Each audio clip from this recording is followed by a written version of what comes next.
ഇനി 2016 മുഖ്യമന്ത്രി ഉമ്മൻചാണ്ടി ഒരു വേദിയിൽ സംസാരിക്കുന്ന സമയത്ത് സദസ്സിൽ നിന്നൊരാൾ ഒരു ചോദ്യം ചോദിക്കാൻ ശ്രമിച്ചു.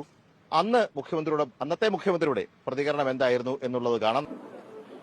ഗവർണേഴ്സ് കോർപ്പറേഷന്റെ ഔട്ട്ലെറ്റ് 10% വീതം പൂട്ടുക UDFന്റെ മദ്യനയമനുസരിച്ച് 2 കൊല്ലത്തെ പൂട്ടിക്കഴിഞ്ഞു.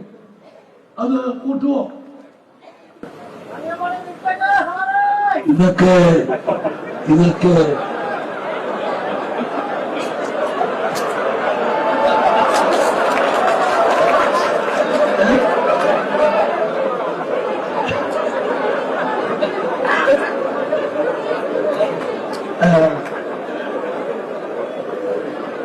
അങ്ങനെയുള്ള വശവും ഉണ്ടെന്ന് അറിഞ്ഞുകൊണ്ടാണ് ഒറ്റ അടിക്ക് കൂട്ടാത്തത്.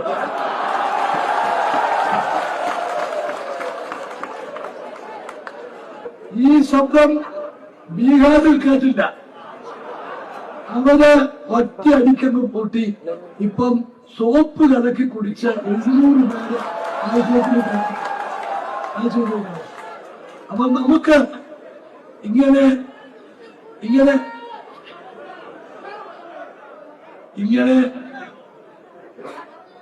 ഉള്ള ശബ്ദങ്ങളും അറിയാവുന്നത് കൊണ്ടാണ് നമ്മള് 10 വർഷം ഘട്ടം ഘട്ടമായി ബോധവൽക്കരണം